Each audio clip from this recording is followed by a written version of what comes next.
Hi, so we're going to do a video on our lesson on bias. So today's objectives, we're going to distinguish between different types of bias, and then we're going to identify sources of bias that may exist in specific sampling situations or surveys. So I'm going to start with a definition of bias. What is bias in sampling or in surveys, and why does it matter? So bias is defined as a systematic error in measuring the estimate. So systematic meaning that it's pretty consistent and it's in one direction. So for some reason, the answers we're getting from our survey are off in one direction fairly consistently from what the truth is. So why do we care?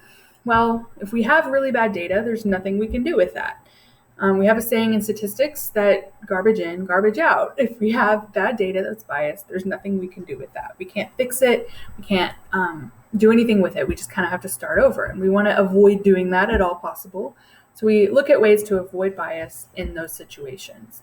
One thing I wanted to mention is that bias is not the same thing as what we call sampling error.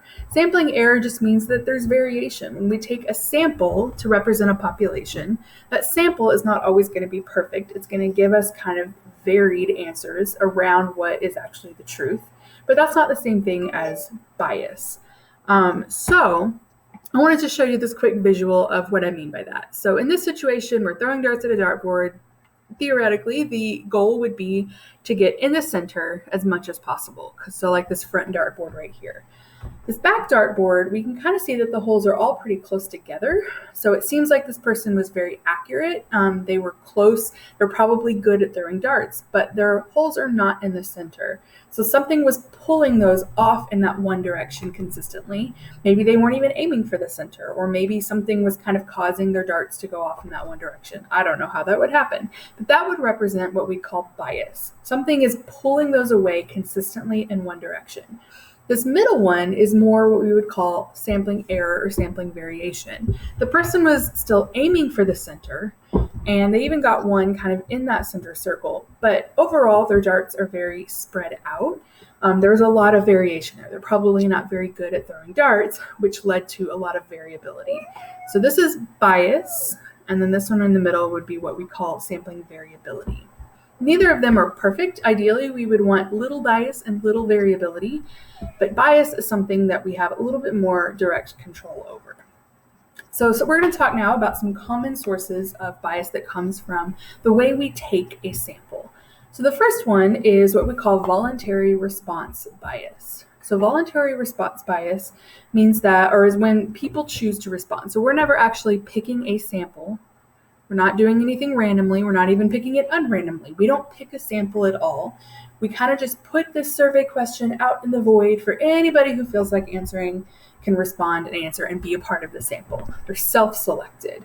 The reason that's a problem is because usually only people with very strong opinions about the subject or about the survey take the time to respond. And we end up with this group of answers that are off in one direction and don't truly represent what the entire population feels about this particular subject. So a quick example of that, Ann Landers was a newspaper advice columnist back in the day, and she once asked her readers, if you had to do it all over again, just talking to parents, if you had to do it all over again, would you have children? So 10,000 parents wrote in and responded, and of those, 70% of parents said, nope, kids are not worth it. Whoa, yikes, that sounds kind of scary. Hopefully your parents wouldn't be in that 70%.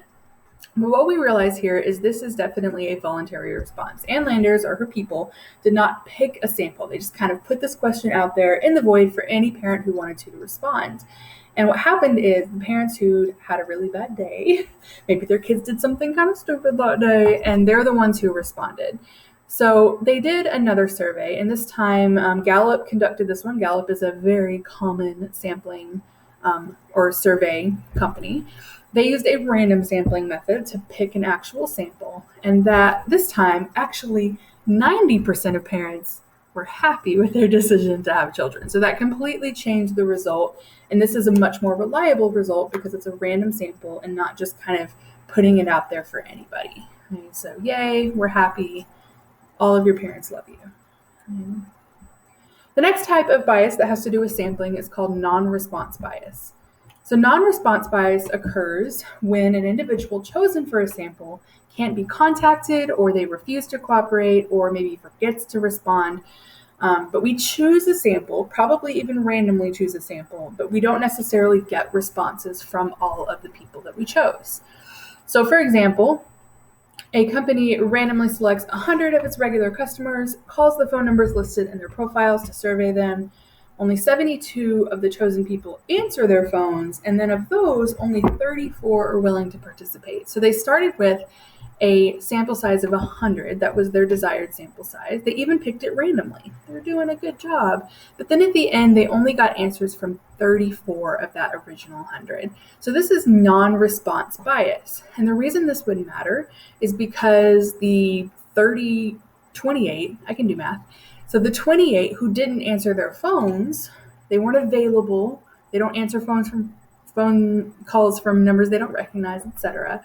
But they may have a completely different opinion or a different answer than the people who did answer their phones. And then of the ones who chose not to respond, they could feel very differently. So we're missing out on a very important part of our population, and we're getting answers that are not reliable. One thing I wanted to note is that often non-response bias is confused with voluntary. So one thing to keep in mind is that with voluntary, they are self-selected, meaning nobody ever in any capacity chooses a sample. They just put it out there for everybody. With non-response, they're not self-selected. People are chosen, or individuals are chosen, but some of them don't participate. It sometimes can lead to similar effects or similar issues in a sampling process, but they are different kinds of bias, and that's something I wanted to note. The next thing that could lead to bias in the way we take a sample is called convenience sampling. And this is pretty much what it sounds like, is when we ask people who are easy to ask. Whoever's just sitting around and I can just ask them. My friends who are close to me, I'm just going to ask them because they're right there. The first people who get in line, that seems good. I'll just use them. There's no attempt at randomness, and there's no way to know if the sample is representative. And it's probably not. So for example, if we're trying to find what proportion of students at McNeil have a part-time job. So this example I wrote in the olden days when the back parking lot was a thing and it wasn't in construction mode. But let's say we stood at McNeil's main entrance in the morning and asked students as they came in the building off of the buses. So that right there is a convenient sample. We stood in one place and we just kind of talked to people as they came in. Problem, of course, is that people who come in off the buses probably don't drive their own car or a car at all. And it's a lot easier to have a job if you have a car. So we're getting a not very good result. This is not going to be representative of all students at McNeil because all the people who drive their own cars are not included in this sampling process. And they're the ones who probably have jobs. So our proportion estimate is going to be pretty far off. Another word that I want to introduce to you, and this is not necessarily one specific situation, but this word undercoverage is a word we use that's kind of a general word for when some groups of our population of interest are left out of the sampling process. Okay? And usually this happens as a result of a bad sampling frame. We're going to talk about that in a minute. Even if you take a random sample, but your sampling frame is not representative of the whole population, that could lead to some undercoverage. So let's talk about what I mean by sampling frame. Okay, so sampling frame, let me move myself out of the way. Sampling frame is a group of individuals that could possibly be in the sample. So you may be asking, how is that different from the population? You may have that question in your head. So in a perfect world, the sampling frame would just be the entire population, but sometimes the way we take our samples leads to a limited sampling frame. So let me show you what I mean by that. Let's say we have this big circle represents our population, whoever is the entire group of people that I'm interested in finding out about. And let's say our sampling frame is this smaller circle. So for some reason, I only let these people even have a chance of being in the sample. I didn't actually let the entire population have a chance. And then our sample comes from within that sampling frame. So the sampling frame is the list of people or individuals that even had a chance to be in the sample. Again, in a perfect world, ideally, the entire population would have a chance to be in the sample. But undercoverage happens when our sampling frame does not include the entire population. So let me give you an example. This was back from our example a few days ago when we talked about words like population and parameter and sample and statistic. So this example, we were finding the mean GPA of all students at McNeil. And then it says to estimate this, they take a random sample of 189 students from all first period classes in the A wing. Their population was all students at McNeil, but they only took a random sample of students who had a class in the A wing. So our sampling frame would be the students who have a first period class in the A wing. Those are the kids who had a chance to be in the sample.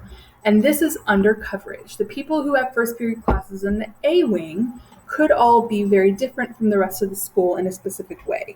There's a lot of, or there used to be at some point in time, the A wing had mostly freshman courses, maybe freshmen and sophomores. That may not be the case anymore, but it was at one time when I wrote this question or this example. So if we're only dealing with or mostly freshman students, their GPAs are not going to necessarily be representative of all students at McNeil. So my sampling frame, which is just A wing, doesn't necessarily include everybody, and that is under coverage. So another thing I want to look at is, could bias be unrelated to sampling? So could we have bias in a survey or a situation that has nothing to do with how we took the sample? Yes. If we take a perfect, amazing, random sample, no under coverage, it's beautiful, we love it, everyone responds. But if our questions, our survey questions, could lead to some bias as well. And we call that response bias. So response bias happens when anything in the survey design influences the responses that we get. So that could happen for a few different reasons. We could have interviewer bias or intimidation. So an example of that, let's say your boss conducts a face-to-face interview about job satisfaction. Comes up to you in your face, hey, do you like your job? Are you satisfied with your job? So it's kind of intimidating, and you may be tempted to answer, of course I am. I love my job. It's great. When you may not completely feel that way. So that interviewer bias or intimidation could lead to some off responses. Another example would be just people lying for other reasons. So maybe they're not lying because they're intimidated, but they're just lying because they want to look better or because they just are a compulsive liar. I don't know. That could happen. So maybe as part of a community safety survey, drivers are asked, how often do you speed? And you're like, never. I never speed ever in my whole life. Not even a mile per hour over the speed limit. I never speed. It's amazing. So just lying. Another way this could happen is just the wording of a question. So the wording of the question could be confusing. That can happen. So for example, as part of a student academic confidence, a survey on academic confidence, one of the question asks, has there ever been a time when you didn't think you wouldn't fail? That's like a lot of negatives in that question. It's kind of hard to answer accurately. That may lead to some biased responses. We could also have wording of a question that's very leading, that maybe provides information in a specific direction, clearly trying to put you towards a certain answer. So you've never cheated off someone else's homework, have you? You wouldn't do that. You're a good kid, right? Right? So the leading question would lead to some specific answers that may not be truly representative of what you were trying to find out. So I'm going to give you some examples just from history and things that we've talked about. So in spring 1993, the Holocaust Memorial Museum opened in Washington, D.C., and a survey was conducted by Roper Search Worldwide, which indicated that 22% of the American public believed that it was possible that the Nazi extermination of the Jews never happened. 22% of Americans apparently said they thought it never happened. And then another 12% were like unsure. What? That's a whole lot of people to believe in some crazy conspiracy theory. So when we look closer at this, the exact wording of the Roper question, does it seem possible or does it seem impossible to you that the Nazi extermination of the Jews never happened? Yes? No. Maybe? So it's a very confusing question that led to some maybe off answers from what they were expecting to get. So they reworded the question in a lovely new poll by Gallup that just asked, does it seem possible to you that the Nazi extermination of the Jews never happened, or do you feel certain that it happened? And that led to less than 1% said they thought it was possible that it didn't happen. So we went from 22% saying they thought it was possible it didn't happen to less than 1 just from the wording of a question. That's a big deal. Here's another one. In January 2006, the New York Times asked a sample of 1,229 U.S. adults one of these 2 questions. So half of the sample got this question. After 9/11, President Bush authorized government wiretaps on some phone calls in the U.S. without getting warrants, saying this was necessary to reduce the threat of terrorism. Do you approve or disapprove? And in this one, 53% of respondents said they approved. So 53%, a little over half. So it looks like we're doing, over half of people think it's cool. That's fine. The other half of the sample got this question. After 9/11, George W. Bush authorized government wiretaps on some phone calls in the U.S. without getting warrants. Do you approve or disapprove? And this time, only 46% approved. So not a huge jump this time, but still basically essentially the same question to 2 random samples that were representative of the population led to that drastic or that somewhat drastic decrease in percentage. So if we look at the way the question is worded, and this one, the first one, we called him president. We gave a reason to reduce terrorism. And that second question, we're calling him George, and we're not giving a reason. So kind of that calling him the president, he's our leader, we should trust him. Here's the reason, you don't like terrorists, do you? Was leading toward a specific response. Whereas this question just kind of asks it more outright without giving that leading question. So I'm going to go through a couple of examples, and this will be our last little bit for today, where you kind of think through specific situations and try to figure out what type of bias seems like it could be present. So this first one, before the presidential election in 1936, FDR against Republican Alf Landon, the magazine Literary Digest sent out 10 million questionnaires to potential voters, of which 2.8 million were returned. And based on the data collected, the magazine predicted Landon to win the election in a 3-2 victory. Quick little spoiler alert, Landon did not win. FDR won. He was our president. This is an example. I probably could have let you think for a minute, pause.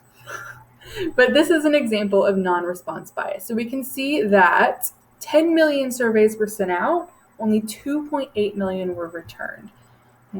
So although less than 30% of the surveys were returned, so even though they chose a sample, they didn't get responses from everybody, and the people who didn't respond, who were less likely to return a questionnaire, may have felt very differently. So people who have less time, who maybe have full-time jobs, who don't feel like spending money to send back a response, etc. We also have the issue, and this is not something I put in here, but magazine Literary Digest, typically only richer people subscribe to magazines in this time period. So we're dealing with a sampling frame that was very limited to kind of the richer, more elite population. So it's a little bit of undercoverage as well. Second example, suppose you want to estimate the total amount of money spent on textbooks each semester at UT. So you collect information on register receipts from students as they leave lunch or campus bookstore during lunch one day. So I'll give you a minute if you want to think about it. So this is an example. You can kind of say 2 different things. You could say convenient sampling, which is a very easy way to collect data. They didn't have any form of randomness involved. They just kind of like stood in one place and took some information. And in that one spot, they could not be representative of everybody. They're only spending time at one bookstore. So under coverage, you could think of it as they're leaving out lots of different parts of our population. So anybody who buys books from any other place besides the campus bookstore is not being included. So their sampling frame is off. But then we also have the issue that there's no randomness whatsoever. So we're missing out on lots of parts of our population. This is not necessarily going to give us a good estimate of the average amount of money spent on textbooks. And then this last one, to find the average value of a home in Austin, a local news channel puts a poll on their website asking homeowners to report the value of their home. That's an example of voluntary response. So this one was just kind of put out there on the website for anybody who felt like it to respond. People chose, and probably the people who felt comfortable enough to put their home value on the website is probably more or less happy with it, and it might end up being higher than what's true for the true house value in Austin. So it's not the best way to take a sample when that's what you're trying to find out. So those are our general types of bias. And even on those last 3 examples, you may have thought of it in a slightly different way, and that's okay. So we're going to talk in class next time about how we discuss bias on a free response question. What are things that we need to mention? What do we need to make sure and talk about? And we'll look at some more examples. But those are our main sources or types of bias. And that is it, guys.